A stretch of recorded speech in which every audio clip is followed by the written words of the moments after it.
안녕하세요, 여러분. 저는 33살 직장 여성 박서연이라고 합니다. 대형마트 본사에서 생활용품 MD로 일하고 있고요. 강서구 발산동에서 부모님과 함께 살고 있어요. 아버지는 택시기사시고 어머니는 콜밴 기사로 일하고 계시거든요. 평범한 서민 가정에서 자란 평범한 직장 여성인 제가 오늘 여러분께 정말 어이없고 기가 막힌 일을 들려드리려고 해요. 결혼을 앞두고 예비 시댁에 첫 인사를 갔다가 당한 일인데 지금 생각해도 정말 화가 나고 억울해서 잠이 안 올 정도예요. 여러분들께서 이야기를 들으시면서 함께 웃고 울어주세요. 구독과 좋아요는 더 많은 분들이 이런 이야기를 들을 수 있게 해주거든요. 여러분의 관심과 응원이 정말 큰 힘이 됩니다. 자, 그럼 제 이야기를 시작해 보겠습니다. 저는 2년째 민도윤이라는 남자와 사귀고 있었어요. 도윤이는 중견 건설사 대리로 정말 성실하고 책임감 강한 남자였거든요. 저희 집안 사정도 알고 있었고 그런 것 때문에 저를 무시하거나 하지 않았어요. 오히려 제 일도 응원해주고 이해해줬죠. 저는 이런 남자와 결혼할 수 있어서 정말 감사하다고 생각했어요. 그런데 문제는 시댁이었어요. 강남구 대치동 30평대 아파트에 살고 있었거든요. 저는 강서구 발산동에 사는데 완전히 다른 세계더라고요. 지하철로 1시간 반이나 걸리는 거리였어요. 집값부터가 저희 동네와는 비교가 안 되는 곳이었죠. 드디어 첫 인사를 가는 날이 왔어요. 저는 이날을 위해서 일주일 전부터 정말 열심히 준비했거든요. 무얼 입을지, 무얼 들고 갈지 고민에 고민을 거듭했어요. 인터넷으로 시댁 인사 예절도 찾아보고 선물도 뭘 들고 갈지 며칠 동안 고민했어요. 결국 베이지색 블라우스에 검은 슬랙스를 선택했어요. 너무 화려하지도 않고 너무 수수하지도 않은 단정한 스타일로 골랐거든요. 가방은 3년 전에 생일 선물로 받은 가죽 토트백을 들었어요. 약간 낡긴 했지만 나름 품질 좋은 거였고 실용적이어서 평소에 자주 사용하던 가방이었어요. 손목시계도 꼼꼼히 닫고 화장도 평소보다 정말 정성스럽게 했어요.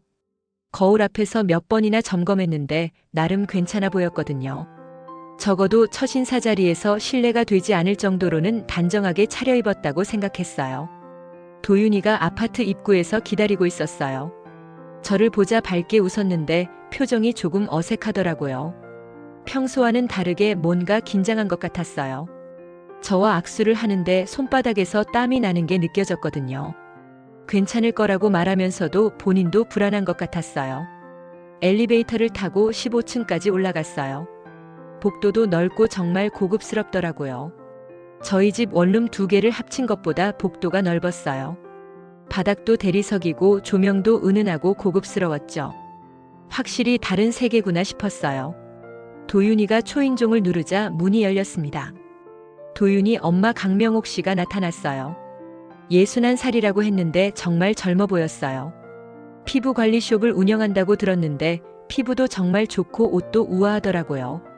확실히 관리를 잘 받으신 분이라는 게 한눈에 보였어요. 그런데 저를 보는 첫 표정이 정말 묘했어요. 미소는 짓고 있었는데 눈빛이 차갑더라고요. 마치 저를 품평하는 것 같은 느낌이었어요. 현관에서 신발을 벗는데 제 신발을 힐끗 보시는 거예요. 그리고 저를 위아래로 훑어보시더라고요. 마치 물건을 검수하듯이 말이에요. 제가 정중하게 90도로 인사했어요. 어머님이 많이 들었다고 대답하셨는데 목소리가 너무 건조하더라고요. 뭔가 형식적인 느낌이었어요. 그 순간부터 저는 불안해지기 시작했어요. 거실로 들어가니까 정말 넓고 깔끔했어요. 가구도 모두 고급스럽고 벽에는 비싼 그림들이 걸려 있었죠. 저희 집 전체보다 거실이 더 넓은 것 같았어요. 천장도 높고 조명도 은은하고 고급스러웠거든요. 소파에는 이미 도윤이 여동생 미나린이 앉아 있었어요. 28살인데 정말 화려했어요. 명품 원피스에 명품 가방, 액세서리도 반짝반짝하더라고요. 쇼핑몰을 운영하면서 인플루언서를 꿈꾸고 있다고 들었는데 확실히 스타일리시했어요. 하린이가 밝게 인사했는데 역시 시선으로 저를 스캔하고 있는 게 느껴졌어요. 특히 제 가방을 정말 유심히 보더라고요. 그 시선이 평가하는 듯한 느낌이어서 저는 점점 위축되었어요. 어머님이 소파를 가리키며 앉으라고 하셨어요. 제가 가방을 바닥에 내려두고 앉았는데 도윤이는 옆에 앉으면서 어색하게 웃고만 있더라고요. 평소에 자신감 넘치는 모습과는 완전히 달랐어요. 물을 가져다 주시면서 어머님이 다시 한번 저를 쳐다보셨어요. 그리고 할인이와 눈빛을 주고받았어요. 뭔가 암묵적으로 소통하고 있는 것 같았거든요. 저는 그 순간 정말 불안했어요. 그리고 시작됐어요. 본격적인 신원조회 시간이었죠. 할인이가 먼저 제 가방에 대해 물어봤어요. 어디 브랜드냐고 묻더니 제가 특별한 브랜드가 아니라고 하니까 실용적이라면서 비꼬는 투로 말하더라고요. 요즘은 다들 명품백을 맨다면서 말이에요. 어머님은 제가 어디서 일하는지 물어보시더라고요. 마트 본사라고 하니까 급여가 얼마나 되는지 묻다가 개인적인 질문이라며 뒤로 빼시더라고요. 하지만 전혀 미안해하는 표정이 아니었어요. 도윤이가 어색하게 저를 감싸려고 했지만 어머님의 반응은 시큰둥했어요. 저는 점점 더 위축되는 게 느껴졌거든요. 그 다음엔 제가 어디 사는지 물어보셨어요. 발산동이라고 하니까 외곽이라며 여기서 멀다고 하시더라고요. 어머님과 할인이가 다시 눈빛을 주고받았는데 역시 그런 동네라는 표정이었어요. 시간이 저녁 6시가 되어갔어요. 저는 저녁을 함께 할 수 있을 거라고 기대했는데 어머님이 갑자기 허리가 아프다면서 요리를 못하겠다고 하시더라고요. 그래서 배달음식을 시키자고 하셨어요. 첫 인사 자리에 배달음식이라니. 저는 당황했지만 싫다고 할 수도 없었죠. 그런데 뭘 시켰는지 아세요? 떡볶이였어요. 네, 맞습니다. 떡볶이요. 첫 인사 자리에 일회용 용기에 담긴 떡볶이와 튀김을 주문하신 거예요. 저는 정말 기가 막혔어요. 하지만 참을 수밖에 없었죠. 음식이 도착하고 일회용 접시와 젓가락으로 식사를 시작했어요. 그런데 진짜 충격은 그때부터였어요. 어머님이 부모님 직업에 대해 물어보셨거든요. 저는 아버지는 택시기사, 어머니는 운송업 관련 일을 한다고 조심스럽게 대답했어요. 사실 엄마가 콜밴 기사라고 직접 말하기가 좀 그랬거든요. 할인이가 파고들었어요. 운송업이 구체적으로 뭐냐고 계속 묻더라고요. 물류회사냐고 묻길래 결국 콜밴 일을 하신다고 말할 수밖에 없었어요. 그 순간 분위기가 싹 바뀌었어요. 어머님의 표정이 확 굳어지더니 정말 충격적인 말을 하시더라고요. 가진 건 몸뚱아리뿐이라면서요? 우리 도윤이가 감당할 수 있을까요? 저는 귀를 의심했어요. 첫 만남에서 이런 말을 직접적으로 하시다니. 너무 충격적이어서 말이 안 나왔거든요. 도윤이가 당황하며 어머니를 말렸지만 어머님은 현실적인 얘기라며 오히려 당당하시더라고요. 하지만 더 충격적인 건 그 다음이었어요. 할인이가 제 가방을 들고는 갑자기 핸드폰을 꺼내더니 사진을 찍기 시작한 거예요.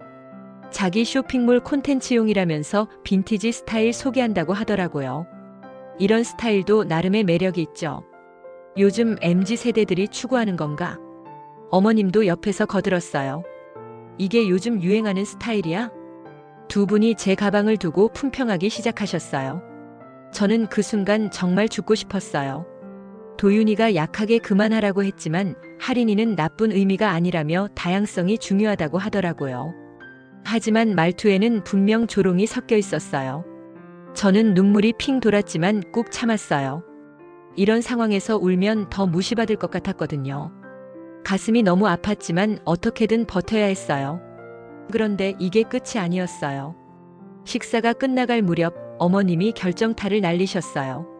솔직하게 얘기해도 되냐면서 도윤이는 앞으로 더 올라갈 사람인데 저와는 레벨이 안 맞는 것 같다고 하시더라고요. 저는 더 이상 참을 수 없었어요. 조용히 일어나서 좋은 시간 보냈다고 인사하고 나왔어요. 어머님이 벌써 가냐고 하셨지만 그건 진심이 아니라 빨리 가라는 뜻 같았거든요. 도윤이가 현관까지 따라 나와서 미안하다고 했지만 저는 담담하게 괜찮다고 대답했어요. 하지만 가슴이 너무 아팠어요. 집으로 돌아가는 지하철 안에서 저는 펑펑 울었어요. 이런 모욕을 받으면서까지 결혼을 해야 하나 싶었거든요. 처음으로 이 결혼에 대해 진지하게 고민하게 되었어요. 집에 도착해서 엄마한테 이 일을 다 털어놨어요. 그런데 엄마의 반응이 좀 이상했거든요. 그 집이 대치동 어디냐고 물어보시더라고요. 왜 그러시냐고 했더니 그냥 그렇다고 하시면서 갑자기 생각에 잠기시는 거예요. 그리고 엄마가 조용히 물어보셨어요. 그 집 사람들이 정말로 나를 무시했다고 생각하냐고요. 당연하다고 하니까 알았다면서 뭔가 결심한 것 같은 표정을 지으시더라고요. 그때는 몰랐어요. 엄마의 그 표정이 무슨 의미인지 말이에요. 그런데 여러분, 이 이야기가 여기서 끝일 것 같나요? 박미라, 제 어머니는 정말 평범한 콜밴 기사일까요? 아니면 제가 모르는 다른 면이 있는 걸까요? 그날 밤 저는 정말 잠을 못 잤어요. 시댁에서 당한 그 모욕이 계속 머릿속을 맴돌았거든요. 가진 건 몸뚱아리뿐이라는 말, 레벨이 안 맞는다는 말들이 귓가에서 떠나지 않았어요. 다음 날 아침 도윤이한테서 전화가 왔어요. 어색한 목소리로 어제 일에 대해 사과하더라고요. 엄마가 좀 직설적이긴 하지만 나쁜 뜻은 아니었다면서 이해해달라고 하더군요. 하지만 저는 더 이상 참을 수 없었어요. 도윤이한테 솔직하게 말했어요. 어제 일이 정말 상처가 되었고 이런 식으로 무시받으면서 결혼할 수는 없다고요. 그리고 잠시 시간을 갖자고 했어요. 도윤이는 당황했어요. 엄마한테 다시 얘기해보겠다고 시간을 달라고 했지만 저는 이미 마음을 정했거든요. 전화를 끊고 나서 정말 허탈했어요. 2년이라는 시간이 하루아침에 무너진 것 같았죠. 그 후로 며칠이 지났어요. 도윤이는 계속 연락을 했지만 저는 받지 않았어요. 문자도 수십 개씩 보내더라고요. 미안하다는 말, 다시 기회를 달라는 말들이 계속 왔지만 저는 읽기만 하고 답장하지 않았어요. 일주일쯤 지났을까요? 그런데 이상한 일이 생기기 시작했어요. 회사 앞에서 도윤이를 보기 시작한 거예요. 처음에는 우연인 줄 알았어요. 하지만 매일 같은 시간, 같은 장소에서 도윤이가 서 있더라고요. 동료가 먼저 알아차렸어요. 회사 앞에 매일 서 있는 남자가 있다면서 혹시 스토커 아니냐고 걱정하더라고요. 그제서야 제대로 봤는데 정말 도윤이었어요. 정장 차림으로 커피 한 잔 들고 그냥 서 있는 거였어요. 저는 정말 당황했어요. 이런 식으로 나올 줄은 몰랐거든요. 하지만 무시하고 지나갔어요. 도윤이도 억지로 말을 걸거나 따라오지는 않았어요. 그냥 멀리서 바라만 보고 있더라고요. 한 달이 넘게 그 상황이 계속됐어요. 비가 와도 눈이 와도 도윤이는 회사 앞에 서 있었어요. 점심시간에도 퇴근 시간에도 말이에요. 동료들이 모두 알게 되었고 심지어 상사까지 물어볼 정도였어요. 정말 기가 막혔어요. 한편으로는 화가 났지만 다른 한편으로는 마음이 흔들리기 시작했거든요. 한 달 넘게 매일 이렇게 기다린다는 게 쉬운 일이 아니잖아요. 진심이 아니라면 할 수 없는 일이었죠. 도윤이는 정말 많이 변해 있었어요. 살도 빠지고 얼굴도 수척해져 있더라고요. 원래 통통했던 얼굴이 완전히 다른 사람처럼 변해 있었어요. 정말 고생하고 있다는 게 눈에 보였죠. 결국 제가 먼저 다가갔어요. 더 이상 이런 상황을 계속할 수는 없었거든요. 도윤이는 저를 보자 울먹이면서 미안하다고 계속 사과했어요. 서연아, 정말 미안해. 나는 내가 없으면 안 돼. 다시 한 번만 기회를 줘. 도윤이의 간절함이 느껴졌어요. 한 달 넘게 매일 기다렸다는 것 자체가 진심의 표현이었죠. 저도 사실 도윤이를 완전히 잊을 수는 없었어요. 2년이라는 시간이 그렇게 쉽게 지워지는 건 아니니까요. 하지만 조건이 있었어요. 시댁 문제를 확실히 해결하지 않으면 결혼은 없다고 못 박았죠. 도윤이도 알겠다고 반드시 해결하겠다고 약속했어요. 며칠 후 도윤이한테서 연락이 왔어요. 엄마가 정말 반성하고 있다면서 사과하고 싶어 한다고 하더라고요. 다시 한번 집에 와달라고 부탁했어요. 저는 솔직히 망설여졌어요. 또 그런 모욕을 당할까봐 무서웠거든요. 하지만 도윤이가 간절하게 부탁했어요. 이번에는 정말 다를 거라고 자기가 확실하게 지켜주겠다고 약속했어요. 그래서 마지막 기회라는 생각으로 다시 가보기로 했어요. 두 번째 방문은 정말 달랐어요. 어머님이 현관에서부터 정중하게 맞아주셨어요. 첫 번째와는 완전히 다른 태도였죠. 할인이도 마찬가지였어요. 정말 예의 바르게 대해주더라고요. 지난번 일을 정말 미안해 하시는 것 같았어요. 이번에는 정말 정성스럽게 음식도 준비해 주셨어요. 직접 요리하신 갈비찜, 잡채, 전복죽까지 상에 가득했어요. 한상 차림이 정말 푸짐했죠. 첫 번째 방문 때의 떡볶이와는 완전히 달랐어요. 분위기도 화기애애했어요. 어머님이 제 일에 대해 관심을 보이시고 MD 일이 얼마나 전문적인 일인지 알겠다면서 인정해 주시더라고요. 할인이도 언니라고 부르면서 친근하게 대해주고요. 정말 180도 달라진 모습이었어요. 도윤이는 옆에서 안도의 표정을 짓고 있었어요. 자기 가족들이 저를 받아들인 것 같아서 정말 기뻐하더라고요. 식사가 끝나갈 무렵 어머님이 조심스럽게 말을 꺼내셨어요. 이제 결혼 준비를 본격적으로 해야 한다면서 예물이랑 혼수 준비에 대해 얘기하고 싶다고 하시더라고요. 드디어 결혼 이야기가 나왔어요. 저는 가슴이 두근거렸어요. 이제 정말 인정받은 것 같은 느낌이었거든요. 어머님이 테이블 위에 종이 한 장을 올려놓으셨어요. A사 용지였는데 뭔가 빼곡하게 적혀 있더라고요. 요즘 시세에 맞춰서 혼수 리스트를 만들어 봤다고 하시면서 보여주시더라고요. 저는 그 종이를 받아서 읽기 시작했어요. 그런데 한 줄 한 줄 읽어가면서 점점 기가 막혔어요. 명품 가전제품들이 쭉 나열되어 있었어요. LG 시그니처 냉장고 1대, 다이슨 청소기 세트, 키친에이드 믹서기, 네스프레소 커피 머신. 브랜드도 모두 최고급이었어요. 각각의 가격을 생각해보니 수천만 원은 되겠더라고요. 그 다음에는 명품 가방과 액세서리들이 적혀 있었어요. 에르메스 버킨백, 샤넬 클래식백, 루이비통 여행 가방 세트. 가방만으로도 몇 천만 원이 넘는 금액이었어요.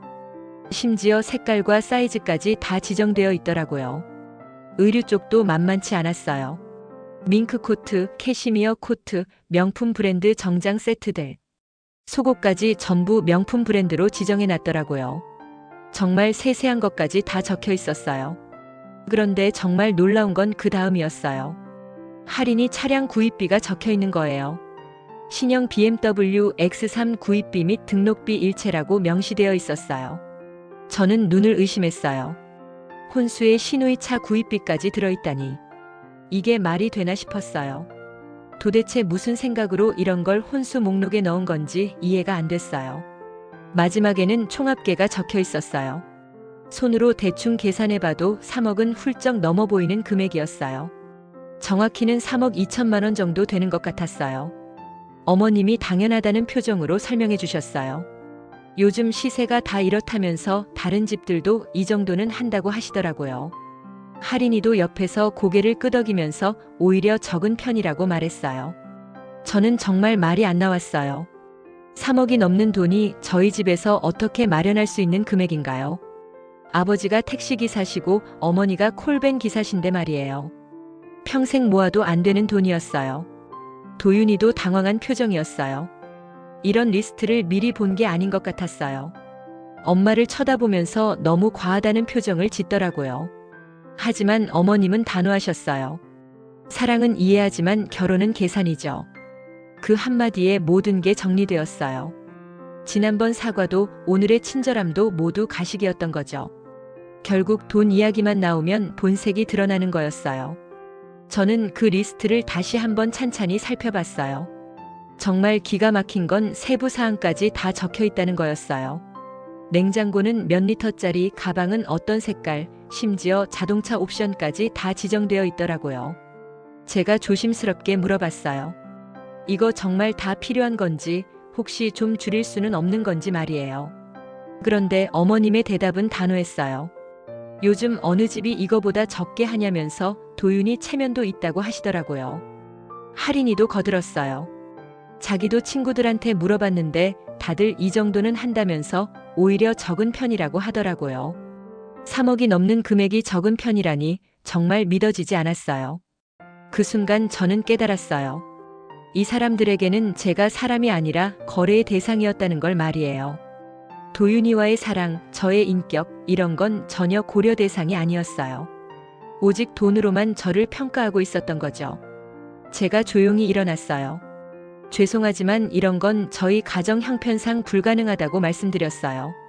어머님과 할인이의 표정이 확 변했어요. 아까까지의 친절함은 온데간데 없고 차가운 시선으로 저를 쳐다보더라고요. 어머님이 냉정하게 말씀하셨어요. 그럼 결혼은 어렵겠다고 마치 이미 예상했다는 듯한 표정으로 말이에요. 저는 그 자리에서 일어나 나왔어요. 도윤이가 쫓아나왔지만 저는 돌아보지 않았어요. 정말 기가 막혔거든요. 집으로 돌아가는 길에 정말 화가 났어요. 사과한다고 해서 갔더니 결국 더 큰 요구를 하는 거였어요. 처음부터 계획된 일이었던 거죠. 저를 다시 불러서 이런 리스트를 들이밀 작정이었던 거예요. 그런데 더 놀라운 일이 기다리고 있었어요. 집에 도착해서 엄마한테 이 일을 말씀드렸거든요. 3억 넘는 혼수 리스트 이야기를 다 해드렸어요. 엄마는 조용히 듣고 계시더니 갑자기 그 리스트를 보여달라고 하시더라고요. 제가 찍어온 사진을 보여드렸는데 엄마가 한참 들여다보시더니 혀를 차시면서 말씀하셨어요. 정말 못됐다고 이런 식으로 사람을 우롱하는 게 어디 있냐고 화를 내시더라고요. 그러다가 갑자기 저한테 물어보셨어요. 정말 그 남자를 사랑하는지 말이에요. 제가 네, 사랑한다고 했지만 이런 식으로는 안 된다고 말씀드렸어요. 그랬더니 엄마가 조용히 말씀하시더라고요. 알겠어. 엄마가 해결해 줄게. 엄마의 대답이 너무 담담해서 오히려 이상했어요. 3억이 넘는 돈을 어떻게 해결한다는 건지 이해가 안 됐거든요. 그런데 엄마 표정을 보니까 뭔가 계획이 있는 것 같았어요. 그러면서 엄마가 혼잣말처럼 중얼거리시더라고요. 대치동이라 그런 동네에서 이런 식으로 구는구나 하시면서 말이에요. 그리고 전화기를 들고 누군가에게 연락을 하기 시작하시더라고요.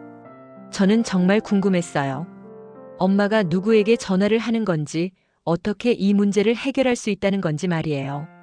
그런데 여러분, 이게 끝이 아니었어요. 진짜 놀라운 일은 그 다음에 벌어졌습니다. 함정. 지난 이야기에서 엄마가 해결해 주겠다고 하시더니 그 다음 날부터 정말 이상한 일들이 벌어지기 시작했어요. 엄마가 하루 종일 전화를 받고 거시더라고요. 누군지 모르는 사람들한테서 계속 연락이 오는 것 같았어요. 저는 정말 궁금했지만 엄마는 자세한 얘기는 안 해주시고 그냥 걱정하지 말라고만 하시더라고요. 며칠 후 도윤이한테서 연락이 왔어요. 목소리가 정말 의기소침하더라고요. 엄마가 혼수 얘기 때문에 정말 미안해한다면서 다시 한번 만나자고 하더라고요. 저는 솔직히 만나고 싶지 않았어요. 또 무슨 말도 안 되는 요구를 할 것 같아서요. 하지만 도윤이가 이번에는 정말 달라질 거라고 자기가 엄마를 확실히 설득했다고 하더라고요. 결국 만나기로 했어요. 도윤이를 만나서 이야기를 들어보니 어머님이 혼수 리스트를 많이 줄여주셨다고 하더라고요. 그리고 상견례도 제대로 하자고 하신다면서 양가 부모님이 만나는 자리를 마련하고 싶다고 하시더라고요. 드디어 상견례 얘기가 나왔어요. 저는 가슴이 두근거렸어요. 이제 정말 결혼 준비가 본격적으로 시작되는구나 싶었거든요. 도윤이가 말하길 어머님이 직접 장소도 예약하겠다고 하시더라고요. 좋은 호텔 레스토랑으로 잡아주신다면서 정말 정성스럽게 준비해 주시겠다고 하시더라고요. 저는 정말 감동했어요. 그동안 저를 무시하던 어머님이 이렇게까지 신경 써주시다니. 정말 반성하고 계시는구나 싶었어요. 상견례 날짜도 정해졌어요. 2주 후 토요일 오후 1시였어요. 어머님이 강남에 있는 좋은 호텔 레스토랑을 예약해 주셨다고 하더라고요. 저는 집에 돌아가서 부모님께 말씀드렸어요. 드디어 상견례를 한다고 도윤이 어머님이 호텔 레스토랑까지 예약해 주셨다고 말씀드렸어요. 부모님도 정말 기뻐하시더라고요. 아버지는 정장도 새로 맞춰야겠다고 하시고 어머니도 미용실 예약해야겠다고 하시더라고요. 저도 정말 설렜어요. 드디어 양가 부모님이 만나시는구나. 이제 정말 결혼이 현실이 되는구나 싶었거든요. 2주 동안 정말 열심히 준비했어요. 원피스도 새로 사고 신발도 새로 맞췄어요. 부모님도 마찬가지였어요. 정말 정성스럽게 준비하셨거든요. 그런데 상견례 하루 전날이었어요. 갑자기 도윤이한테서 연락이 왔는데 목소리가 정말 어색하더라고요. 뭔가 말하기 곤란한 일이 있는 것 같았어요. 그리고 충격적인 말을 하더라고요. 장소가 바뀌었다는 거예요. 하루 전에 갑자기요. 저는 당황했어요. 무슨 일이 있었나 싶었거든요. 경부고속도로 휴게소 식당으로 바뀌었어. 저는 정말 귀를 의심했어요. 휴게소 식당이라니요. 상견례를 휴게소에서 한다고요? 도윤이 설명으로는 어머님이 호텔은 너무 격식적이라고 하시면서 편안한 곳에서 만나는 게 좋겠다고 하셨다더라고요.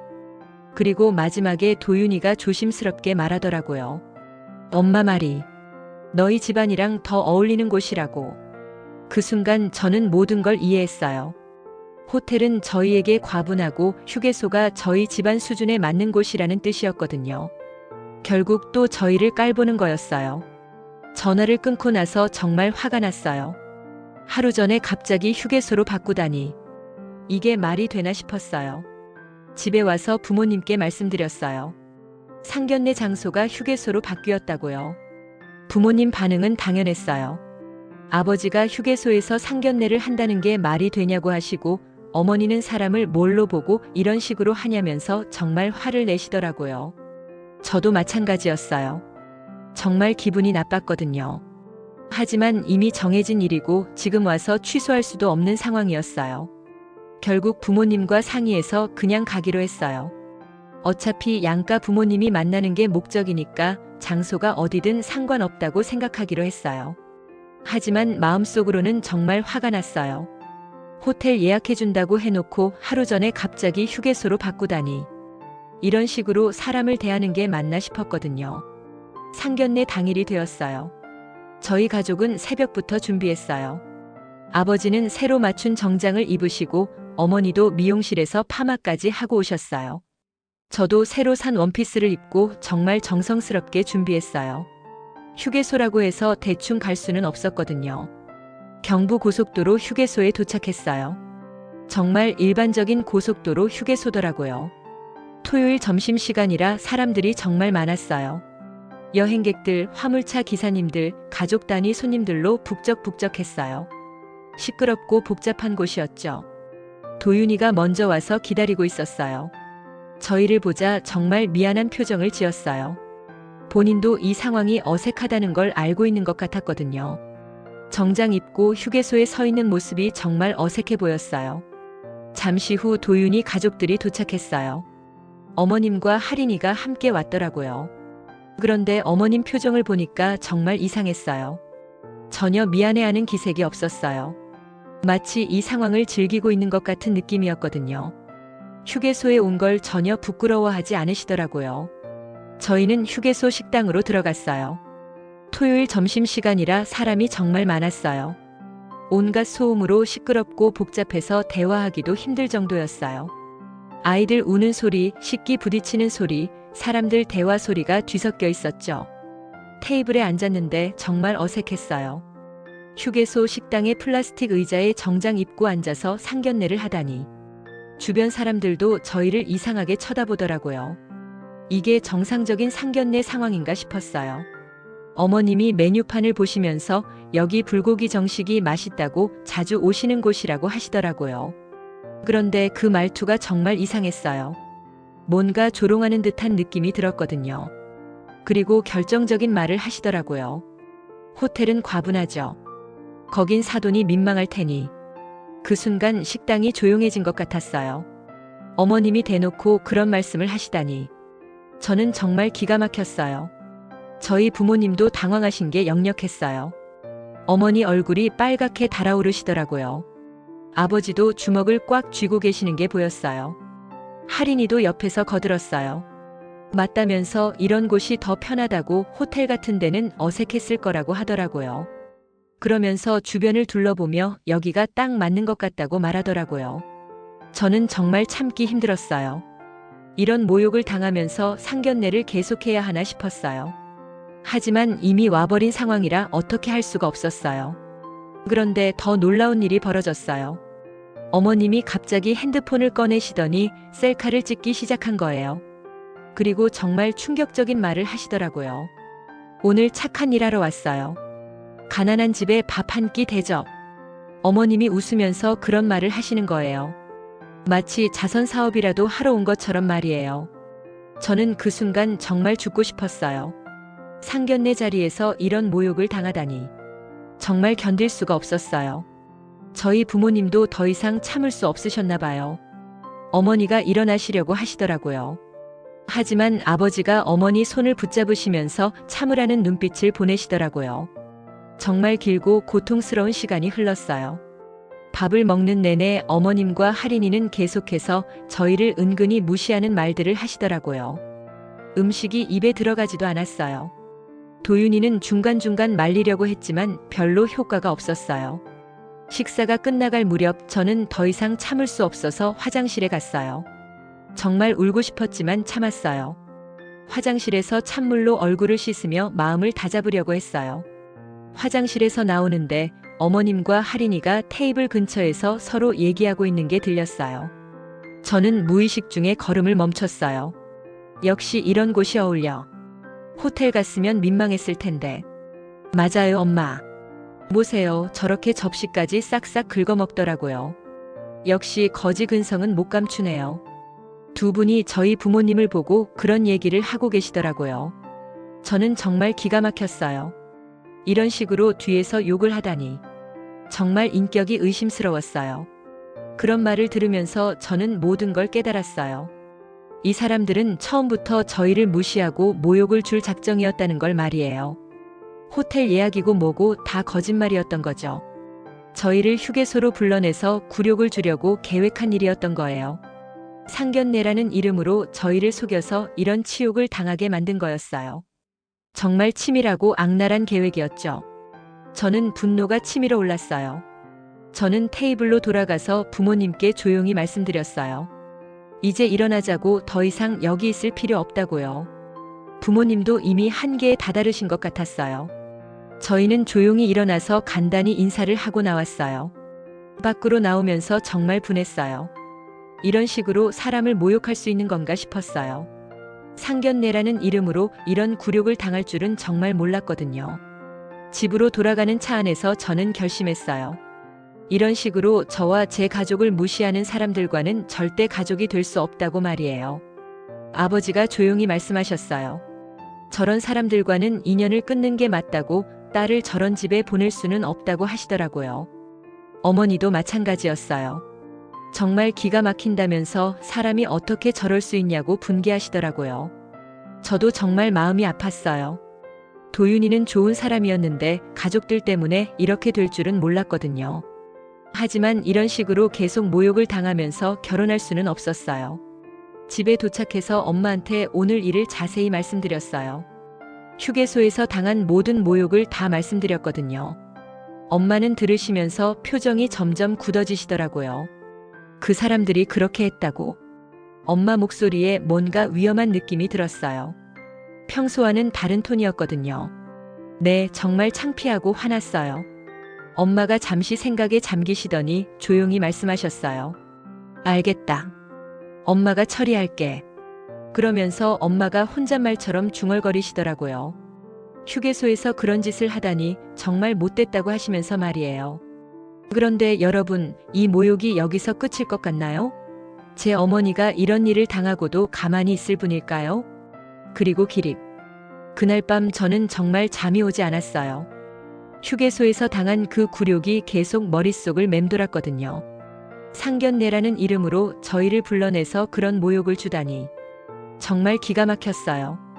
엄마도 많이 화나셨나 봐요. 다음 날 아침부터 계속 전화를 받고 거시더라고요. 누군가와 뭔가 중요한 얘기를 하시는 것 같았는데 목소리가 평소와 달랐어요. 더 진지하고 단호하더라고요. 저는 도윤이한테 문자를 보냈어요. 어제 일에 대해서 정말 실망했다고, 이런 식으로는 더 이상 만날 수 없을 것 같다고 말이에요. 도윤이한테서 답장이 왔는데 정말 미안하다면서 엄마한테 심하게 얘기했다고 하더라고요. 그리고 며칠 후 도윤이한테서 또 연락이 왔어요. 이번엔 목소리가 조금 달랐어요. 뭔가 희망적인 톤이었거든요. 엄마가 정말 반성하고 있다면서 제대로 된 상견례를 다시 하고 싶다고 하신다더라고요. 저는 솔직히 믿기지 않았어요. 휴게소에서 그런 짓을 한 분이 갑자기 반성한다고요? 하지만 도윤이가 간절하게 부탁하더라고요. 정말 마지막 기회라고, 이번에는 확실히 달라질 거라고 말이에요. 고민 끝에 다시 한번 기회를 주기로 했어요. 하지만 이번에는 제대로 된 상견례여야 한다고 조건을 걸었죠. 도윤이도 당연하다고 하면서 이번에는 정말 격식을 갖춰서 하겠다고 약속했어요. 상견례 장소는 다시 같은 휴게소로 정해졌어요. 이번에는 도윤이 엄마가 직접 선택한 곳이라고 하더라고요. 저는 또 휴게소냐고 물어봤는데 도윤이가 말하길 엄마가 그 휴게소 식당을 정말 좋아한다고 거기서 제대로 된 상견례를 하고 싶다고 하신다더라고요.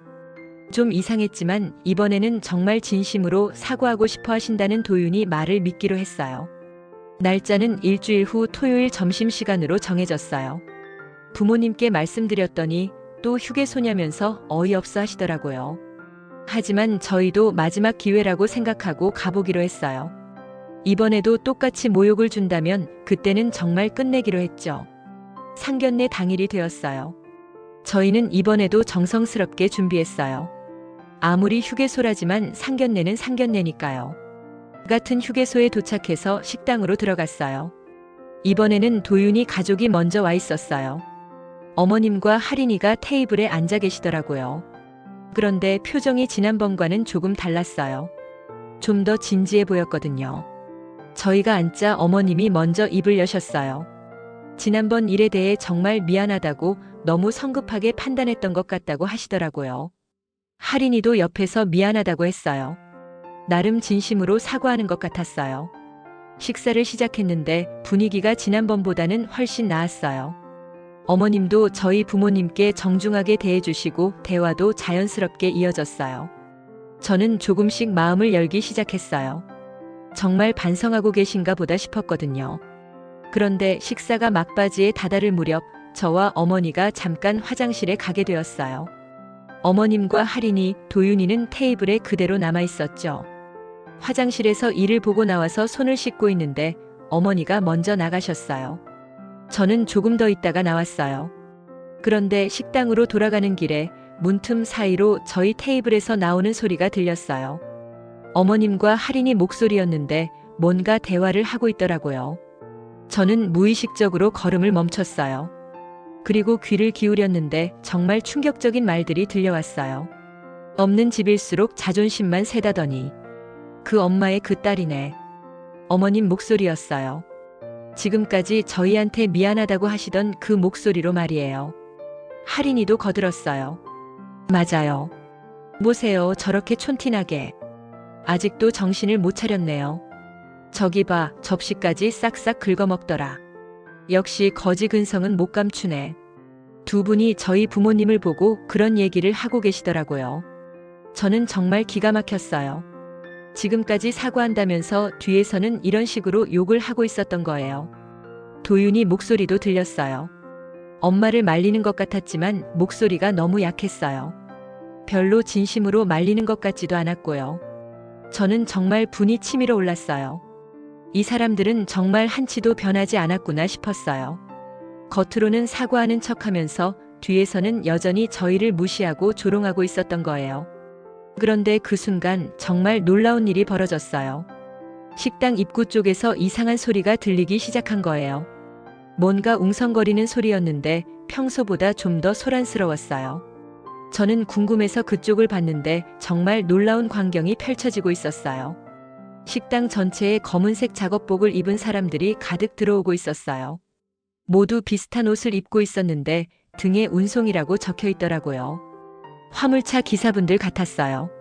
그런데 이상한 건 그분들이 모두 저희 쪽을 보고 있다는 거였어요. 정확히는 저희 어머니 쪽을 말이에요. 그런데 더 놀라운 일이 벌어졌어요. 그 사람들이 모두 일제히 일어나기 시작한 거예요. 아니, 원래 서 있던 분들까지 포함해서 식당에 있던 모든 기사분들이 말이에요.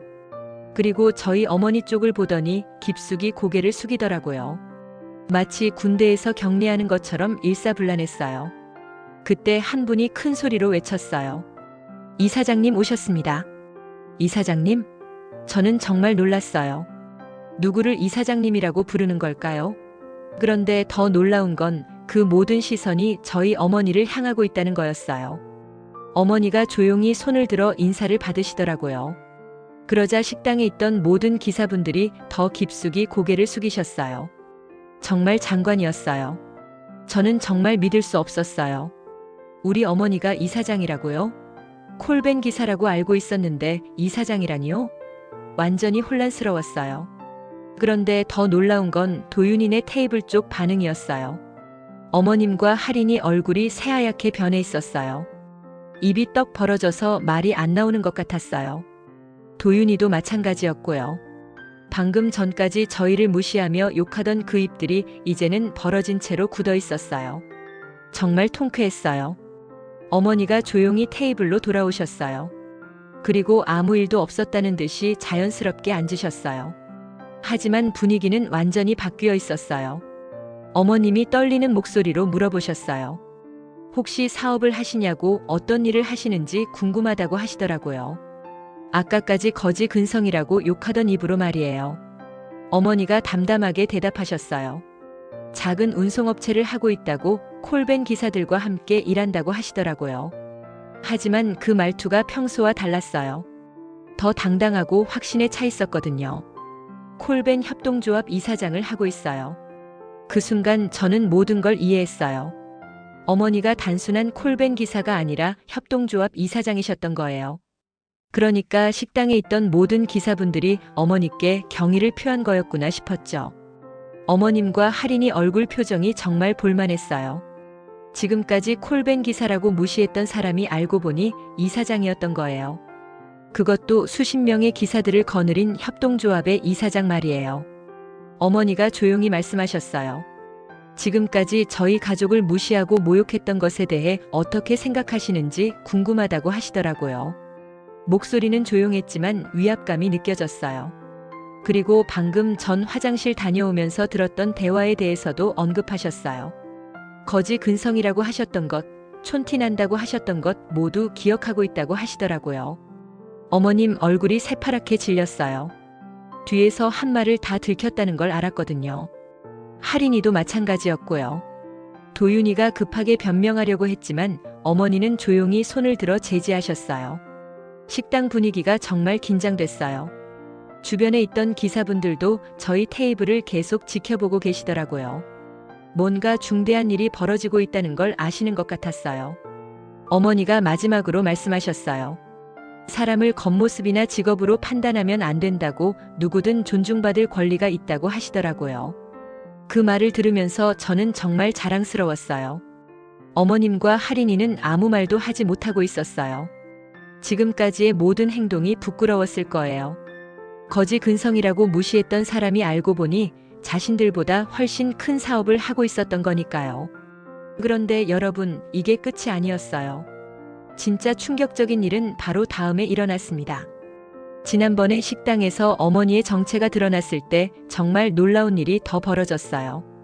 어머님과 할인이가 완전히 얼어붙어 있을 때 어머니가 조용하지만 단호하게 말씀하셨거든요. 방금 전에 하신 말씀들을 다 들었다고 하시더라고요.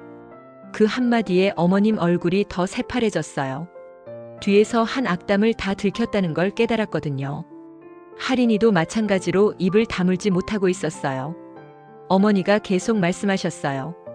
거지 근성이라고 하셨던 말, 촌티난다고 하셨던 말, 접시 싹싹 긁는다고 하셨던 말 모두 기억하고 있다고 하시더라고요. 그런데 더 놀라운 건 주변 기사분들의 반응이었어요. 어머니 말을 듣고 계시던 기사분들의 표정이 점점 굳어지더라고요. 자신들의 이사장님이 모욕당했다는 걸 알게 되신 거죠. 식당 분위기가 정말 차가워졌어요. 수십 명의 기사분들이 모두 저희 테이블을 주시하고 계시더라고요. 어머님과 할인이는 완전히 위축되어 있었어요. 그때 어머님이 급하게 태세를 바꾸기 시작했어요. 갑자기 일어나서 어머니께 정중하게 인사를 하더라고요. 아까까지 거지 근성이라고 욕하던 그 입으로 말이에요. 정말 죄송하다면서 자신이 너무 성급했다고 허리를 숙여가며 사과하시더라고요. 하지만 어머니는 표정 하나 변하지 않고 조용히 보고만 계셨어요. 그 침묵이 더 무서웠어요. 할인이도 급하게 따라서 사과하기 시작했어요. 언니 정말 죄송하다면서 자기가 잘못 생각했다고 하더라고요. 하지만 몇 분 전까지 뒤에서 욕하던 모습과는 너무 대조적이어서 더 역겨웠어요. 그런데 어머님이 더 놀라운 말을 하셨어요. 예단 이야기는 다 잊어버리자고, 혼수도 줄이자고 하시더라고요. 갑자기 왜 이런 말을 하시는 건지 이해가 안 됐어요. 3억은 좀 과했다면서 절반으로 줄여도 될 것 같다고 하시더라고요. 아까까지만 해도 3억도 적다고 하시던 분이 말이에요. 정말 180도 달라진 모습이었어요. 그런데 어머니의 반응이 정말 놀라웠어요. 조용히 고개를 끄덕이시더니 오히려 더 놀라운 제안을 하셨어요. 아니라면서 명세서대로 다 해드리겠다고 하시더라고요. 어머님이 당황하며 그럴 필요 없다고 하셨지만 어머니는 단호하셨어요. 리스트에 있던 모든 것들을 다 준비해드리겠다고 하시더라고요. 그리고 추가로 신혼집은 6억 아파트로 준비해달라고 하셨어요. 어머님이 더 당황하시더라고요. 6억짜리 아파트라니 그런 큰 집이 필요하냐고 하시더라고요. 어머니가 대답하셨어요. 우리 서연이가 살 집인데 당연히 좋은 곳이어야 한다고 말이에요. 어머니의 목소리에는 전에 없던 위엄이 있었어요. 더 이상 무시당할 생각이 전혀 없다는 느낌이었거든요. 어머님이 급하게 알겠다고 하시더라고요.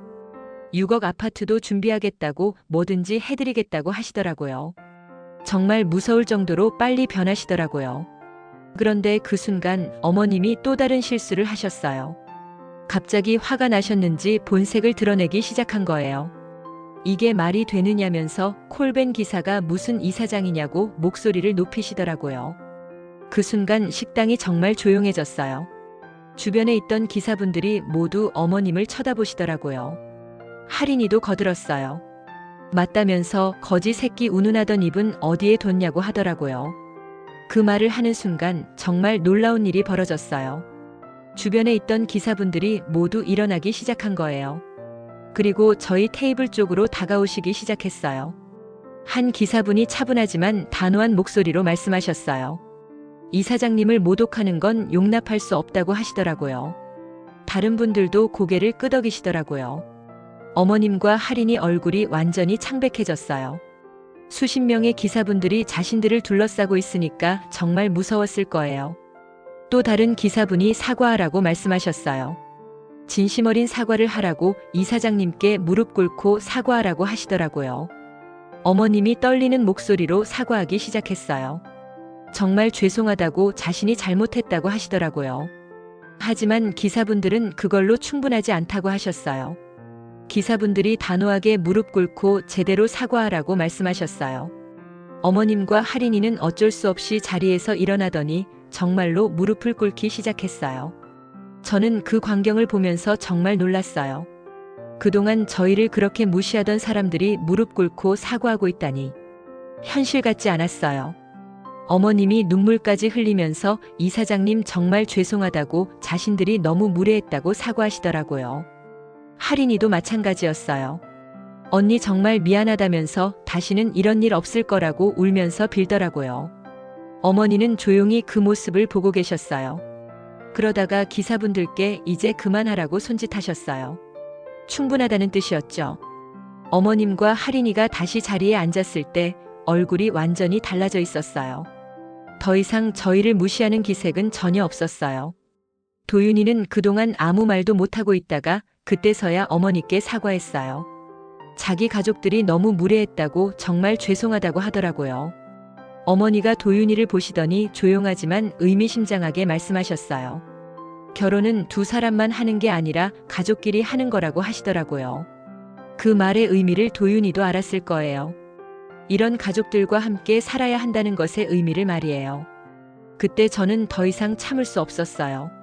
지금까지 당한 모든 모욕, 휴게소에서의 굴욕, 뒤에서 한 악담들이 모두 떠올랐어요. 그리고 결정적으로 도윤이가 그 모든 순간에 제대로 저를 보호해주지 못했다는 실망감까지 말이에요. 저는 조용히 일어났어요. 그리고 어머님과 할인이 도윤이를 차례로 쳐다보면서 분명하게 말했어요. 이 결혼 못합니다. 식당이 정말 조용해졌어요. 어머님과 할인이가 당황한 표정으로 저를 쳐다봤어요. 도윤이도 마찬가지였고요. 저는 계속 말했어요. 이런 식으로 저와 제 가족을 무시하고 모욕하는 사람들과는 절대 가족이 될 수 없다고 아무리 사과해도 이미 늦었다고 말이에요. 어머님이 급하게 서연 씨 그런 말씀 마시라고 자신들이 정말 잘못했다고 하시더라고요. 할인이도 언니 제발이라면서 붙잡으려고 하더라고요. 하지만 저는 이미 마음을 정했어요. 도윤이가 간절하게 서연아 하면서 붙잡으려 했지만 저는 고개를 저었어요. 미안해요. 이미 늦었어요. 그렇게 말하고 저는 자리를 떠났어요. 부모님도 따라서 일어나셨어요. 식당을 나가면서 기사분들이 계속 출구 쪽을 막고 계시더라고요. 어머님과 할인이한테 진심 어린 사과를 받을 때까지는 보내줄 수 없다는 뜻인 것 같았어요. 결국 어머님이 계산대로 가서 자신의 카드를 꺼내시더라고요. 식당 전체 식사값을 모두 계산해 주겠다고 하시면서 말이에요. 카드를 내면서 떨리는 목소리로 정말 죄송하다고 앞으로는 이런 일 없을 거라고 하시더라고요. 저희가 식당을 나올 때 기사분들이 모두 일어나서 인사해 주셨어요. 이사장님 안녕히 가시라고 언제든 연락하시라고 하시더라고요. 차에 타서 집으로 오는 길에 저는 어머니께 물어봤어요. 정말 이사장이셨냐고 왜 지금까지 말씀 안 해주셨냐고 말이에요. 어머니가 웃으시면서 대답하셨어요. 콜밴 기사도 맞고 이사장도 맞다고 기사분들과 함께 협동조합을 만들어서 운영하고 있다고 하시더라고요. 그리고 사람은 직업으로 판단하는 게 아니라 인격으로 판단하는 거라고 하시더라고요. 어머니의 그 말이 정말 인상 깊었어요. 아버지도 제 결정을 지지해 주셨어요. 저런 사람들과는 인연을 끊는 게 맞다고 딸을 저런 집에 보낼 수는 없다고 하시더라고요. 집에 도착해서도 계속 도윤이한테서 연락이 왔어요. 문자도 수십 개, 전화도 계속 왔지만 저는 받지 않았어요. 이미 끝난 일이었거든요. 그런데 며칠 후 정말 놀라운 소식을 들었어요. 도윤이네 가족들이 마트에서 우연히 마주친 사람들한테서 들은 이야기였는데 정말 기가 막혔어요. 그런데 여러분, 이 사건이 정말 끝이었을까요? 아니면 또 다른 일이 기다리고 있었을까요? 지난 이야기에서 제가 결혼을 못하겠다고 선언한 후 정말 놀라운 일들이 연달아 벌어졌어요. 며칠 후에 들은 소식이 정말 기가 막혔거든요. 도윤이가 그 사건 이후로 정말 많이 변했다고 하더라고요. 자기 엄마와 여동생한테 정말 심하게 화를 냈다고 해요. 그동안 참고 있었던 모든 걸 다 터뜨린 거죠. 도윤이가 어머님한테 말했다고 해요. 평생 자랑스러운 엄마라고 생각했는데 그날 정말 부끄러웠다고 어떻게 사람을 그렇게 대할 수 있냐고 소리쳤다더라고요. 할인이한테도 마찬가지였어요. 인플루언서 꿈꾸면서 사람을 그렇게 무시하냐고 정말 실망스럽다고 했다고 해요. 그래서 집안 분위기가 정말 싸늘해졌다더라고요. 어머님과 할인이는 제가 결혼을 거부한 후로 정말 많이 후회했나 봐요.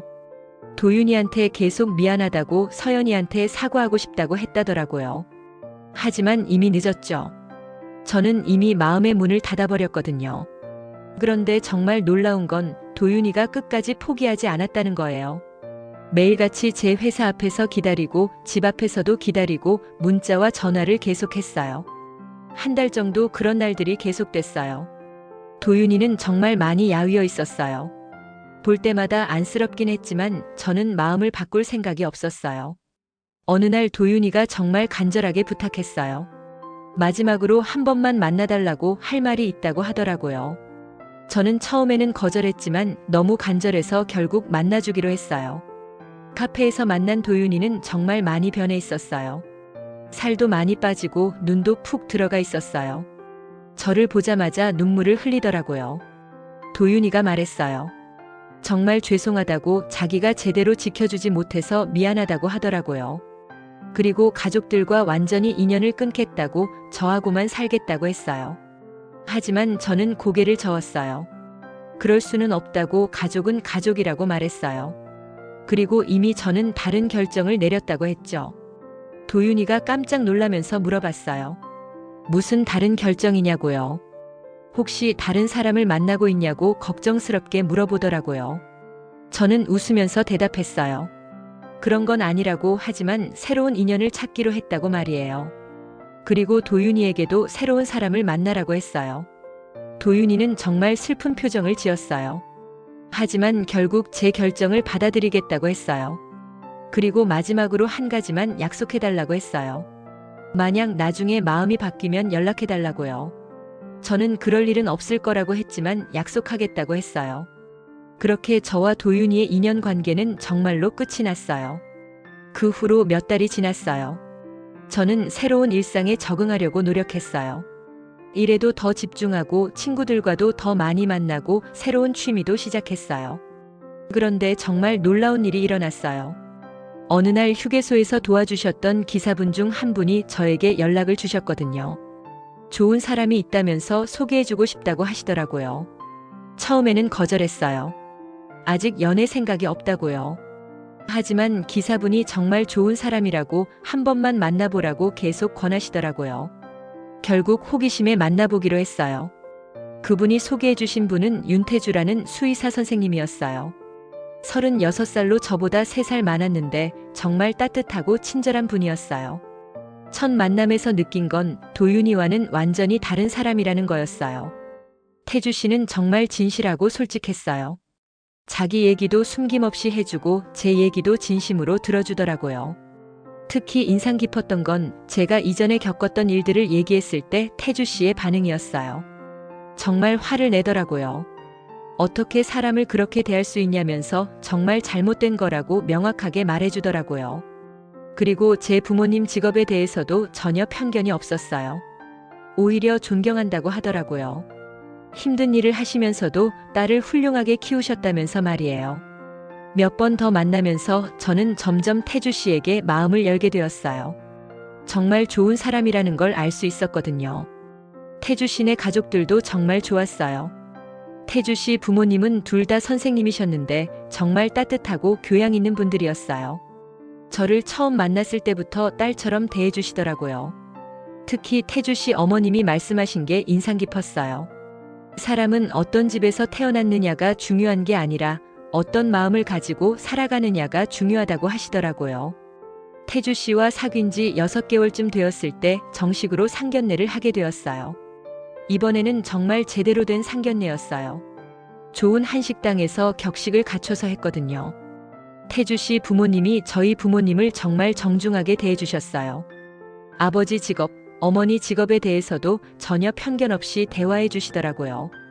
오히려 어머니가 이사장님이라는 걸 알고는 정말 대단하다고 칭찬해 주셨어요. 그날 상견례에서 양가 부모님이 정말 화기애애하게 지내셨어요. 결혼 얘기도 자연스럽게 나왔고요. 혼수나 예단 같은 건 전혀 부담 갖지 말라고 서로 마음만 있으면 된다고 하시더라고요. 저는 정말 감동했어요. 이런 게 정상적인 상견례구나 싶었거든요. 1년 후 저와 태주 씨는 결혼을 하게 되었어요. 작지만 따뜻한 결혼식이었어요. 가족들과 가까운 친구들만 초대해서 정말 의미 있는 결혼식을 했어요. 그리고 놀랍게도 그 휴게소 기사분들이 모두 오셨어요. 어머니를 축하해드리러 오신 거였는데 정말 감동적이었어요. 결혼 후 생활도 정말 행복했어요. 태주 씨는 정말 좋은 남편이었거든요. 저를 존중해주고 제 가족도 정말 잘 대해줬어요. 특히 어머니를 정말 좋아했어요. 어머니가 하시는 일에 대해서도 정말 관심을 가져주고 가끔 협동조합 일도 도와드리더라고요. 결혼한 지 1년 후 정말 기쁜 소식이 있었어요. 임신을 한 거예요. 태주 씨도 정말 기뻐했고 양가 부모님도 모두 좋아하셨어요. 임신 기간 동안 태주 씨가 정말 잘 챙겨줬어요. 병원도 함께 다니고 태교도 함께 하고 정말 좋은 아빠가 될 거라는 확신이 들었어요. 그런데 어느 날 정말 우연한 일이 벌어졌어요. 임신 7개월쯤 되었을 때 마트에서 장을 보고 있는데 도윤이네 가족들과 마주친 거예요. 어머님과 할인이가 저를 보자마자 깜짝 놀라더라고요. 제가 임신한 모습을 보고는 정말 당황해 하시더라고요.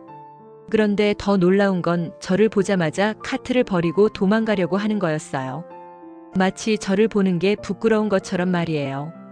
저는 그 모습을 보면서 정말 씁쓸했어요. 사람이 어떻게 저렇게 변할 수 있나 싶었거든요. 그때 그 모습이 CCTV에 그대로 찍혔어요. 나중에 들은 얘기로는 도윤이가 그 후로도 한동안 혼자 지냈다고 해요. 결혼 생각도 안 하고 있다더라고요. 어머님과 할인이도 그 일 이후로 정말 조용히 지내고 있다고 했어요. 하지만 저는 더 이상 그들에 대해 생각하지 않기로 했어요. 과거는 과거고 저에게는 더 중요한 미래가 있었거든요. 몇 달 후 저는 건강한 아들을 낳았어요. 태주 씨도 정말 기뻐했고 양가 부모님도 모두 손자를 보고 너무 행복해 하셨어요. 특히 어머니가 정말 기뻐하셨어요. 자기가 평생 고생해서 기른 딸이 이렇게 좋은 사람 만나서 행복하게 살고 있다면서 정말 다행이라고 하시더라고요. 지금 제 아들은 벌써 돌이 지났어요. 정말 건강하고 예쁘게 자라고 있어요. 태주 씨는 정말 좋은 아빠가 되었고 저희 가족은 정말 행복하게 살고 있어요. 가끔 생각해봐요. 만약 그때 도윤이와 결혼했다면 어떻게 되었을까 하고 말이에요. 하지만 금세 고개를 저어요. 그랬다면 지금의 행복은 없었을 테니까요. 우릴 시험한 건 돈이 아니라 품이었어요. 그리고 진정한 사랑은 서로를 있는 그대로 받아들이는 거라는 걸 깨달았어요. 어머니가 항상 말씀하시잖아요. 사람은 직업으로 판단하는 게 아니라 인격으로 판단하는 거라고요. 정말 맞는 말이에요. 지금 저는 정말 행복합니다. 좋은 남편, 사랑스러운 아들, 그리고 저를 사랑해주는 가족들이 있어요. 이보다 더 바랄 게 뭐가 있겠어요. 여러분도 언젠가는 여러분을 진정으로 사랑하고 존중해주는 사람을 만나실 거예요. 그때까지 포기하지 마시고 여러분 자신을 소중히 여기세요. 감사합니다.